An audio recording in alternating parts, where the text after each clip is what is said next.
दोपहर को खाया, शाम को खा ली, शाम को खाया, सुबह खा ली, पेट भरता ही नहीं। ये ईश्वर की देन। अब लोग बाग बोलने लगे। हमारे एक गांव में पंडित जी रहते थे, क्योंकि आपस में भी मनमुटाव हो जाता है। लोग आपस में, एक ब्राह्मण यहां तो एक वहां रहता है, एक ककरा में, एक कौन सा गांव है, देवरा, दोनों में एक पंडित जी रहते थे। ध्यान से सुनना, हंसना कोई नहीं, क्योंकि हंसी की बात नहीं है ये। दोनों पंडित जी रहते थे, और अब बीच में पड़ती थी गंगा झरिया। दोनों के नजदीक है, 2 किलोमीटर इधर, 2 किलोमीटर। फर्क पंडितों में देखो, ब्राह्मणों में, विद्वानों में, दोनों विद्वान। ककरा गांव से जो पंडित जी आते हैं सुबह 4 बजे आते हैं, और यहां गंगा झरिया में स्नान करके शंकर जी को सुबह सुबह पानी चढ़ाते हैं। सुबह सुबह उन्होंने स्नान कराया, शंकर जी को स्नान कराया और चले गए। लेकिन जो देवरा का ब्राह्मण है ना, वो हफ्ते में 1 दिन आता है, और वो पानी चढ़ाता है, पूजा करता है, चला जाता है। शंकर भगवान बोले, यार ये इंसान है, बगल में रहता है, नाम भी ककरा है, इसको पत्थर भी नहीं मिलते, मेरे सर पे आके पानी डालता है सुबह 4 बजे, और ठंडा ठंडा पानी डालता है, मेरी नींद खराब कर देता, सोने भी नहीं देता है। काफी दिन हो गए, बरसों बीत गए। शंकर जी बोले, उसके सामने जाना ही पड़ेगा, यहाँ से नहीं मानेगा। एक दिन गए, वो सुबह 4 बजे उन्होंने स्नान किया और गंगा शंकर जी को पानी चढ़ाने लगे। जैसा उन्होंने पानी चढ़ाया, शंकर जी प्रकट हो गए। शंकर जी प्रकट हो गए। शंकर जी प्रकट हो गए तो पंडित के सामने शंकर जी ने बोला, बेटा मैं आ गया हूं, अब चढ़ाने की जरूरत नहीं है, बोल तुझे क्या चाहिए। बोले, महाराज मुझे क्या चाहिए, आपके दर्शन मिल गए, क्या चाहिए। बोले, नहीं नहीं मांग, मेरी इच्छा है देने की, मांग। अब ये सोच में पड़ गया कि भगवान तो आ गए, अब दोबारा आते कि नहीं आते, मैं मांगू तो क्या मांगू। तो भगवान बोले, मेरी भी एक शर्त है, मेरी एक शर्त है, वो माननी पड़ेगी। बोले, महाराज क्या है। बोले, मेरी शर्त यह है कि जो तुम मांगोगे उससे डबल उसको मिलेगा जो हफ्ते में 1 दिन आता है। बोले, उससे डबल उसको मिलेगा जो हफ्ते में 1 दिन आता है। बोले, महाराज ऐसा क्यों। सुबह सुबह 4 बजे मैं ठंडे पानी से स्नान करता हूं, आपकी पूजा करता हूं, बरसों हो गए आपको, और आप उसको देंगे। बोले, भाई मेरी शर्त है, तुझे मांगना तो मांग ले, नहीं तो मैं जा रहा हूं। शंकर भगवान ने कहा तो इंसान सोचने लगे, ये पंडित जी ककरा के महाराज, बाबाजू भी बोलते हैं अपनी बुंदेलखंड में, तो वो सोचने लगे। बोले, ठीक है महाराज, एक काम करो, मुझे 2 दिन का समय दे दो, मैं आपको बताता हूं मुझे क्या चाहिए। बोले, ठीक है बेटा, 2 दिन ले लो। 2 दिन ले लिया। 2 दिन लेने के बाद अब ये घर में जाकर के सोच रहा है, यार मैं मांगू तो क्या मांगू। मैं भगवान के पास 1 लाख मांगता हूं, उसको 2 लाख मिल जाएगा। मैं 1 पुत्र मांगता हूं, उसको 2 पुत्र मिल जाएंगे। मैं 1 पत्नी मांगता हूं, उसको 2 पत्नी मिल जाएंगी। मैं मांगू तो क्या मांगू, ये तो बड़ी मुसीबत है। भगवान ने तो बड़े संकट में डाल दिया। बोले, मैं मांगू तो क्या मांगू, ये तो मेरी कुछ समझ में नहीं आता। सोच सोच के इसका 1 दिन निकल गया। दूसरे दिन सोच रहा, मैं क्या मांगू।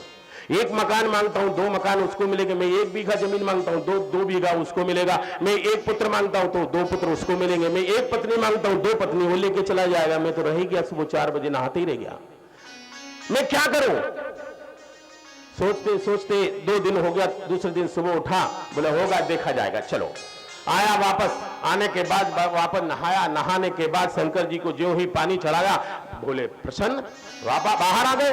बोले, बेटा 2 दिन का समय दिया था, आप अब मांग लो क्या चाहिए। बोले, महाराज क्या मांग रहे हैं, आपके दर्शन हो। ऊपर से बोल रहा है, अंदर से बोल रहा है कि जल्द दोबारा बोले तो मैं मांगू। तो बोले, नहीं नहीं बेटा मांग ले, हमारी देने की इच्छा है तो मांग लो। बोले, महाराज आपको देना ही है। बोले, हाँ देना है। बोले, देना ही। बोले, बेटा देना है तो मांग लो। तो बोले, भगवान मेरे एक काम करो, मेरी 1 आंख फोड़ दो।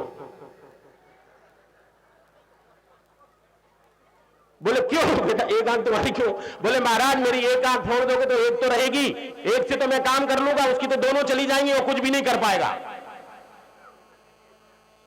तो हमारे विद्वान पंडित जी ऐसे हैं। ऐसे जीवन में बड़े बड़े संकट आते हैं सामने, लेकिन इंसान हंसते हुए निकाल देता है। मां बाप के सामने जाता है। आजकल, कल मैंने शायद बोला था कि हर घर में कुछ ना कुछ होता है, खुशुर फुसुर चलता रहता है। गांव है, गांव के चौराहे पे पेड़ बहुत बड़ा है। अब हमारी माताओं के पास कुछ काम तो रहता नहीं है। वो शाम को जो गांव की बुढ़ी माताएं हमारी आकर के उस पेड़ के सामने बैठ गई, पेड़ पे बैठ गई और कोई बात नहीं होगी उनके पास बहुओं के अलावा, बहुओं के अलावा उनके पास कोई बात नहीं होगी और बहुओं के पास भी कोई बात नहीं होगी सास के अलावा। अगर बहुएं कहीं जा रही, दो चार बहू नई नई मिल गई तो बस उनको यही काम होगा, मेरे घर दाल बना था, चावल बना था, शक्कर बना था, घी बना, जो जो बनाते हैं सब बनाता, सब बातें करेंगी। वो तो ठीक है, मैंने बहन बनाया, लेकिन पता है बोले क्या, बोली मेरी सास ने तो ठोकर मां दिखाया ही नहीं। बोले क्यों नहीं खाया सास ने? इधर सास जब सब वृद्ध माताएं बैठी हैं वो भी खुसर फुसर कर रही कि देखो 4 दिन हुए नहीं मालिकी करने लगे घर में, 4 दिन हुए नहीं बहू को आके मालिकी कर रहे हैं। बताओ हम क्या करें, अब तो हमारा समय चला गया है, जीवन में हम क्या करें, हमारे जीवन का तो कुछ शब्द ही नहीं रहा, करें तो हम क्या करें बताओ। कहा एक समझदार आए, उन्होंने कहा कि छोड़ो जो हो गया हो गया, नारायण का नाम लो, हाथ में माला लो और आराम से भगवान का भजन करो, जो उनको करना होगा करेंगे। जीवन में सोचते सोचते संकट कट जाता है। मां ने कहा मैंने अपने पुत्र को कितने लाड़ लड़ा के बड़ा किया है, कितना प्यार किया है, क्या मां के उस कर्ज को कोई बालक चुका सकता है? आज जीवन में उस मां का कर्ज कोई बालक चुका सकता है? मैंने नहीं देखा कि कोई चुका सकता है। मां अपने बेटे को जन्म देती है, अपने पेट में 9 महीना गर्भ में उसका पालन करती है, बड़ा करती है, खुद गिल्ली में सोती है, उसको सूखे में सुखाती है, उसकी सेवा करती है, उसको पढ़ाती है, लिखाती है, काजल लगाती है, तेल लगाती है और स्कूल भेजती है। और कितना भी बेटा खराब हो तो भी मां के मुंह से बेटे के प्रति गलत भाव नहीं निकलेंगे, वो यही निकलेगा कि मेरा बेटा तो राजा बाबू है। आपको एक बात बता दो कि हमारे यहां पे एक मां रहती थी,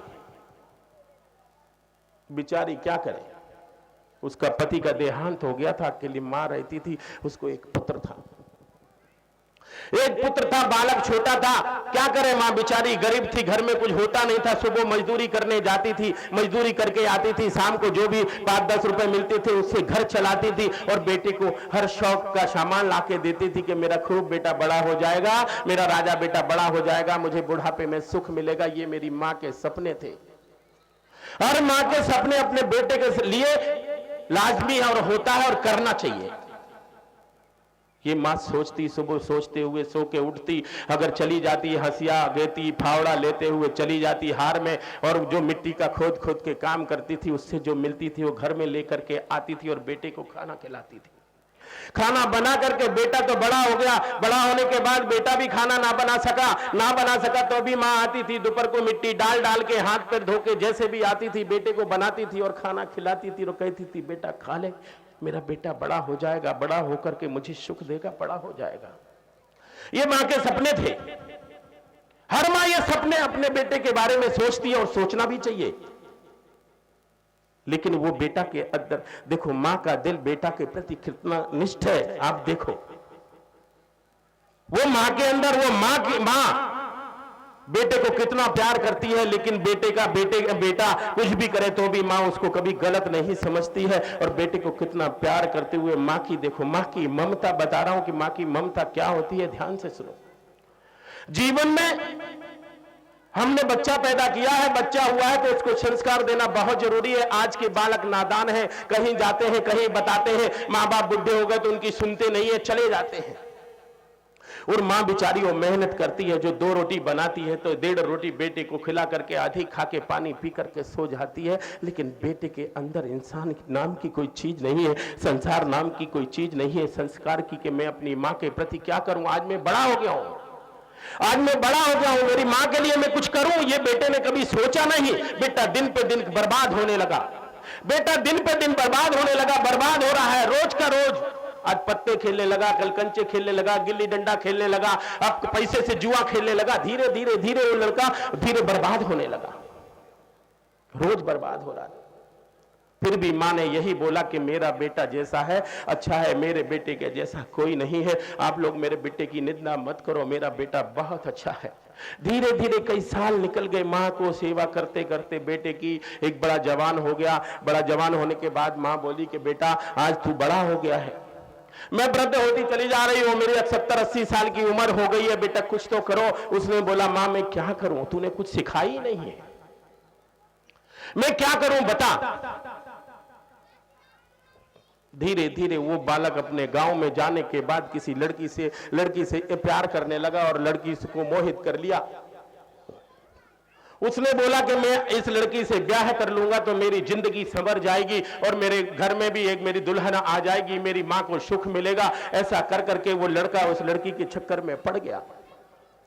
मां से पैसे छीनने लगा, मारने लगा, तोड़ने लगा। घर में जो सामान था वो होता कुछ नहीं, मिट्टी का था, फूट जाता था। मां परेशान हो गई। मां बोली, बेटा तुझे जो करना है कर, लेकिन मैं तो कमाती हूं सिर्फ रोटी खाने के लिए, तुझे खाना पड़ेगा। एक दिन वो लड़की के पास गया। वो लड़की के पास गया और लड़की से बोला कि मुझे तुमसे ब्याह करना है, क्या तुम मुझसे ब्याह करोगी? उस लड़की ने भी बोला कि ये बालक तो कुछ करता नहीं है, मैं इसकी परीक्षा लूं। कोई भी बच्ची हो अपने पति की परीक्षा लेना ठीक अच्छी तरह जानती है। उस लड़की ने कहा कि अब मैं अगर तुमसे ब्याह कर लूं तो तुम मेरे लिए काम करोगे? बोले बताइए क्या काम है, मैं काम करके बताऊंगा आपको, बताएं। तो बोला कि तुम मुझसे बहुत प्यार करते हो? बोले हाँ बहुत प्यार करते हैं। कितना करते हो? बोले बहुत करते हैं। करते हैं? बोले हाँ। तो अगर तुम मुझसे प्यार करते हो तो जाओ अपनी मां के पास और मां को मार करके मां का कलेजा मेरे सामने लेकर के आओ, उस दिन मैं तुमसे ब्याह कर लूंगी, जाओ। बेटा सन्न हो गया। लेकिन बेटा को जब उस लड़की ने बोला कि जाओ तो मां का कलेजा लेकर के आओ, जब तक तुम मां का कलेजा नहीं लाओगे मैं तुमसे ब्याह नहीं करूंगी। जिस दिन तुम अपनी मां का कलेजा लेकर के आ जाओगे मैं खुशी से तुम्हारे साथ ब्याह कर लूंगी, जाओ लेकर के आओ। लड़की को अलग जोश था कि ब्याह करना है। उसने बोला कौन सी बड़ी बात है, एक कौन सी बड़ी बात है, तूने इतनी छोटी सी बात बोल दी मेरे लिए। उसने बोला मां है, जगत जननी है, मां ने अगर पैदा किया तो उसके साथ ये गलत नहीं कर सकता। देखते इसका अर्थ क्या निकलता है। तो लड़की ने बताया कि जब तक ऐसा नहीं करोगे मैं ब्याह नहीं करूंगी। लड़के के होश आवास उड़ गए। वो गया, जाकर के मां के सामने रहा। मां के हाथ में हंसिया था, वो घास काट रही थी। उसने मां का हंसिया छीना और मां के ऊपर एक वार किया, उसको काट दिया और उसका अंदर से कलेजा निकाला। और वो कलेजा निकाल करके वो लड़की के दरवाजे पर वो गया। कलेजा लेकर के वो लड़की के दरवाजे पर गया। जाकर के उसने आवाज लगाई कि सुनो, मैं अपनी मां का कलेजा लेकर के आया हूं, तुम मेरे से ब्याह कर लो, चलो। उसने बोला ये दरिंद्र मां का कलेजा लेकर के आया है। लड़की बाहर निकली और जैसे ही उसने दरवाजा खोला, दरवाजा खोल करके उसने एक जोर से झापड़ दिया। बोले कल चला जा यहां से रिटर्न, जो अपनी जगत जननी मां का नहीं हो सकता वो मेरा कैसे हो सकता है, मुझे ब्याह नहीं करना देते, जाओ। लड़के के होश हवास उड़ गए। लड़के के होश आवाज उड़ गए। लड़का बोला क्या हो गया, मैंने तो अपनी मां को भी मार दिया, मैं क्या करूं। लड़का रोने लगा, चिल्लाने लगा। तो उसने गुनाह तो किया था। जैसे ही वहां किसी गांव में पुलिस को पता लगा कि उसने अपनी मां को मार डाला है, पुलिस आई, उसको पकड़ कर लेकर के चली गई। पुलिस आई, उसको पकड़ के लेकर के चली गई, थाने में रखा, जेल में रखा। रखने के बाद जैसा ही कोर्ट में आया और उसको आजकल फैसला सुनाते हैं कोर्टों में, जैसा उसको फैसला सुनाया और वो कलेजा वहां टेबल पे रखा हुआ था जज के सामने, जैसा ही उनको फैसला सुनाया और उम्र कैद की और फांसी की सजा सुनाने लगी, वैसा ही वो कलेजा बोल पड़ा कि मत मारो मेरे बेटे को, मत मारो मेरे बेटे को, मेरा बेटा मर जाएगा तो मैं दोबारा ऐसा बेटा कहां से लाऊंगी। मेरा बेटा बेगुनाह है, इसको सजा मत दो। ये मां की ममता। मां बोल पड़ी। मां बोलने के बाद सोचने लगी, पूरा कोर्ट सन्न हो गया, उसको सजा हो गई। लड़का रोते रोते चिल्लाने लगा कि मां तूने मुझे जन्म दिया था, जन्म देने के बाद आज मैंने तुझे क्या कर दिया, ये जीवन तेरा है मां, तू ले ले, लेकिन मुझे अब मैं क्या करूं, मैंने तो गुनाह किया है, मुझे तो जाना ही पड़ेगा। और रोते रोते लड़का वो जेल चला गया, उसको सजा हो गई। ये हमारे बालक आजकल जीवन में है जो अपनी मां का देख रेख नहीं करते हैं और मां के पास जो होता है वो छीन कर खाते हैं। क्या ये सही बात है कि कोई भी बालक जाए अपनी मां के पास और मां की बात ना सुने, बाप की बात ना सुने, उनकी सेवा ना करे?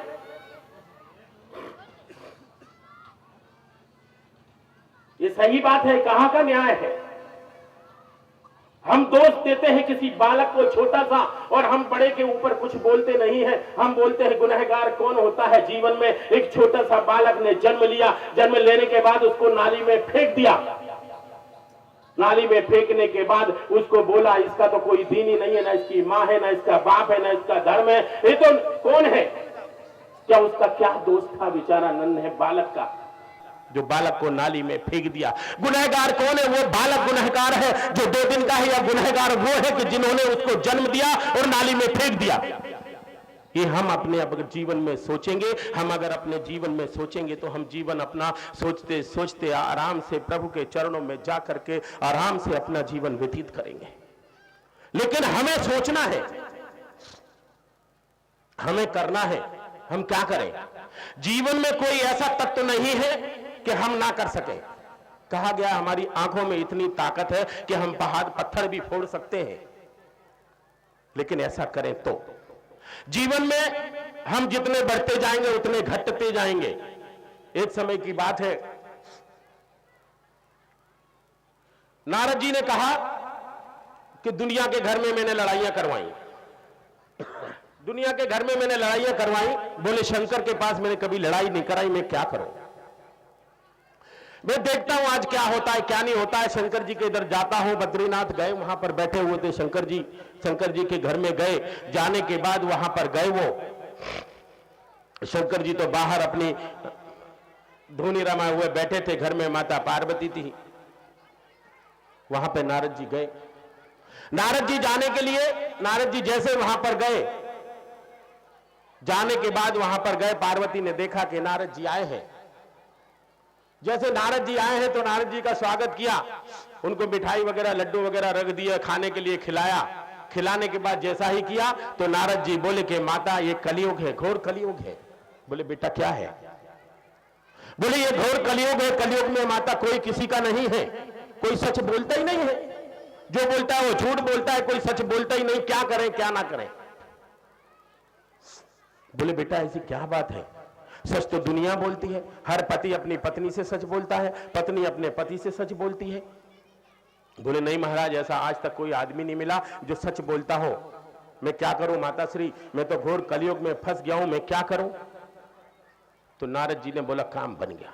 उन्होंने बोला क्या आपके पति सच बोलते हैं? बोले हां। कैसे सच बोलते हैं? बोले मेरे पति जो भोले शंकर है ना, उन्होंने अपना गुरु मंत्र तक मुझे बताया है। जो कान में गुरु मंत्र फूंकते हैं वो मंत्र किसी को नहीं बताया जाता है, वो तक मंत्र मुझे बताया है। बोले वो बताया है? बोले हाँ। तो बोले जब वो मंत्र बताया है माता, तो ये भी मंत्र बताया होगा कि उन्होंने अपने गले में जो मुंडों की माला डाली है वो किसकी है? पार्वती बोली ये तो बताए नहीं। नारद जी बोले हो गई, मेरा काम हो गया माता, मैं चलता हूं। उन्होंने हाथ जोड़े, प्रणाम किया और चले गए। जाने के बाद उन्होंने कहा कि ये तो बहुत कपटी निकले मेरे पति, इन्होंने कुछ मेरे को बताया नहीं। इतना समय हो गया मुझे कुछ बताया नहीं कि मुंडों की माला डाले हुए हैं, लेकिन इन्होंने कभी बताया नहीं कि गले में मुंडों की माला किसकी है। पार्वती ने बोला कि ठीक है आज आते हैं तो मैं इनकी खबर लेती हूं, ये क्यों नहीं इन्होंने आज तक मुझे बताया कि मुंडों की माला किसकी है। तो नारद जी जैसे जा रहे थे तो शंकर भगवान ने सामने देखा, तो नारद जी ने प्रणाम किया। बोले बाबा चल रहा हूं। बोले बेटा ठीक है, तुम्हारा काम तुमने किया, अब तुम जा रहे हो? बोले हाँ जा रहे हैं। बोले ठीक है तुम जाओ। शंकर जी जैसे घर में आए, आने के बाद घर में उन्होंने देखा कि पार्वती ने अच्छे गहने निकाल के फेंक दिए हैं, अच्छे कपड़े निकाल के रख दिए हैं, साइड में फेंक दिए हैं। और पहले अगर कोई घर में पत्नी गुस्सा होती थी, ये पहले के जमाने में अगर कोई नाराज होती थी तो लड़ती नहीं थी, उनके लिए गुस्सा होने के लिए अलग कमरा बनवाया जाता था, उसका नाम कोप भवन होता था, कि वो अपने अच्छे अच्छे जेवर, अच्छे अच्छे कपड़े उतार करके, फटे पुराने कपड़े पहन करके कोप भवन में बैठ जाओ तो सब जो आज ये नाराज है। ऐसी पत्नियां करती थी हर पति के साथ पहले। तो आए शंकर जी ने बोला ये अस्तित्व व्यस्तता क्या पड़ी है यहां पर, समझ में नहीं आ रहा है, क्या है ये? बोली अस्त व्यस्त क्या पड़ा है, समझ में नहीं आया। उन्हें आवाज लगाई पार्वती, पार्वती ने नहीं जवाब दिया। उन्होंने दोबारा आवाज लगाई पार्वती, आवाज नहीं आई। बोले क्या हो रहा है, समझ में नहीं आता है। शंकर जी बोले पार्वती बाहर आओ, मैं समझ गया हूं कि आप क्यों नाराज बैठी हैं। तो पार्वती ने दरवाजा खोला। बोले तुम ऊपर से भी काले, अंदर से भी काले। और ऊपर से भी कपटी और अंदर से भी कपटी, तुमने मेरे साथ विश्वासघात किया है। बोले पार्वती मैंने क्या तेरे साथ विश्वासघात किया बताओ। बोले तूने मेरे साथ बहुत बड़ा विश्वासघात किया है। बोले क्या किया है बताओ। बोले मेरे से मत पूछो, आज जिंदगी हो गई शादी करके तुम्हारे साथ, इतने जन्मों जन्मों से तुम्हारे साथ मैंने ब्याह किया है, लेकिन तुमने मेरे साथ कपट किया है, ऐसा क्यों। बोले बताओ तो परमेश्वरी देवी जी मैंने तुम्हारे साथ क्या कपट किया है। बोले पूछो तो बोले पूछो। बोलो जे आपके गले में जो मुंडों की माला है ये किसकी है, आपने आज तक बताया। ऐसा जब पार्वती ने पूछा तो शंकर की आंखों में आंसू आ गए। शंकर जी की आंखों में आंसू आ गए और उन्होंने बड़े प्रेम से कहा कि पार्वती तूने ये पूछा है कि मेरे गलों में जो मुंडों की माला है वो ठीक है, लेकिन तूने ये कभी पूछने का और बताने का मुझे मौका दिया है किसकी है।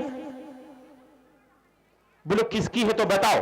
बोले पार्वती ये तुमको पता नहीं है किसकी मुंडों की माला है तो मैं किसको बताने जाऊं, तुमने कभी मुझे मौका ही नहीं दिया पूछने बताने का।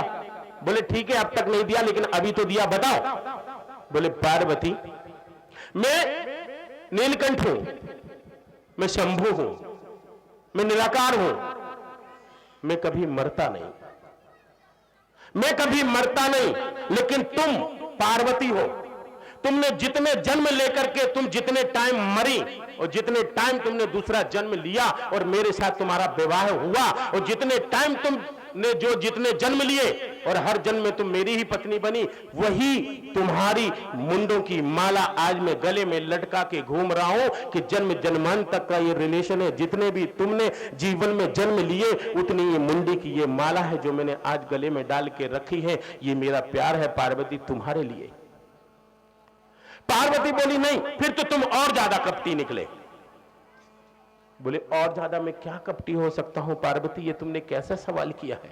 बोले तुमने ऐसा कौन सा अमृत पिया है, ऐसा तुमने कौन सा अमृत पिया है कि सिर्फ मैं ही मरती हूं, तुम नहीं मरते हो, मुझे ही मरना पड़ता। ऐसा वो अमृत मुझे भी पिलाओ ताकि मैं भी ना मरूं, मैं तुम्हारे साथ जीवन भर रहूं। तो शंकर जी ने बोला है कि पार्वती अगर तुमको अमृत पीना है तो मेरे साथ चलो और तुमको 7 दिन का वक्त निकालना पड़ेगा, 3 घंटा सुबह 3 घंटा शाम, और एक मन लगा के एकाग्र मन करके कथा सुननी पड़ेगी। और जब वो कथा पूरी हो जाएगी और सुनोगी तो वही अमृत तुम्हारा जीवन में कभी तुमको मृत्यु के द्वार पर नहीं ले जाएगा। बोले महाराज ये कथा कौन सी है ये तो बताओ।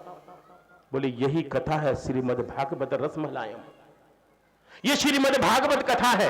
जिसने ये श्रीमद् भागवत कथा का रस पिया है, अमृत पिया है, वो जिंदगी में कभी मौत के द्वार नहीं जा सकता है। पार्वती बोली कि जल्दी करो, ये मुझे भी अमृत पीना है। अब विशाल पंडाल लग गया, पंडाल लग गया। शंकर जी पंडाल बैठे हैं व्यास गादी पर कथा करने के लिए, लेकिन शंकर जी ने बोला कि पार्वती तुम कथा सुनोगी तो हमें कैसे मालूम पड़ेगा कि तुम कथा सुन रही हो। तो बोले मैं क्या करूं। बोले तुम एक काम करो। बोले क्या। बोले तुम ओम ओम बोलना। ओम का मतलब हमारे विद्वानों के अंदर सभी जानते हैं, ओम का मतलब हां जी, जैसे आपने कोई जवाब दिया और हमने बोला हां जी, ओम का मतलब वो होता है। तो बोले तुम ओम ओम बोलना तो मैं समझ जाऊंगा कि तुम सोई नहीं सुन रही हो। बोले ठीक है। अब पार्वती दिन भर घर का काम करें, चौका बर्तन रोटी बनाएं, ये करें वो करें, फिर आ जाएं भागवत सुनने के लिए। तो ये पंडाल में खंबे रहते हैं, खंबे से लगा के आराम से 3 घंटा सुबह 3 घंटा शाम को भागवत सुने। वहां पर पीछे देखा कि भाई ये क्या हो रहा है। उन्होंने समझाया कि पीछे से भागवत नहीं सुनी जाती है, जो पीछे से भागवत सुनता है वो उसने गलत काम किया है, उसने पाप किया है, पीछे से नहीं तुम्हें आगे बैठना पड़ेगा। पार्वती आगे बैठी और यहां शंकर जी ने भागवत चालू की। जैसे शंकर जी ने भागवत चालू की वहां पार्वती का ओम ओम चालू रहा। 1 दिन की कथा हो गई बोलती रही, 2 दिन की हुई बोलती रही, 3 दिन की कथा हुई बोलती रही, और पीछे एक फूटा हुआ अंडा पड़ा था। 4 दिन की कथा हुई तो वो अंडा फूटा हुआ एक हो गया। 5 दिन की हुई तो अंडा फूट करके एक उसमें से तोता निकला, बड़ा हो गया। 6 दिन की कथा हुई। 6 दिन की जब कथा हुई पूरी होने के बाद 7वें दिन की कथा जब हो रही थी तो पार्वती थी घर में जो पत्नी दिन भर काम करती है तो थक जाती है, पार्वती को नींद आ गई। पार्वती को जब नींद आ गई तो वो सो गई, तो तोता ने देखा कि माता सो गई है, अगर ये ओम ओम नहीं करेंगे तो भागवत शंकर जी बंद कर देंगे। तो तोता ओम ओम बोलने लगा। देखो यहां भी बोल रहा है, ओम ओम बोलने लगा, ओम ओम बोलने लगा। जैसे तैसे कथा समाप्त हुई। कथा समाप्त होने के बाद शंकर जी ने पार्वती से पूछा कि पार्वती, आज की कथा में तुमने क्या सुना? पार्वती बोली, माफ करिएगा महाराज, मैं तो आज सो गई थी तो ये ओम ओम कौन बोल रहा था? इतने में वो तोता वहां से निकला, फुर से उड़ गया। उन्होंने बोला ये तोता सुन रहा था। शंकर जी बोले, इसने भागवत सुनी वो ठीक है, लेकिन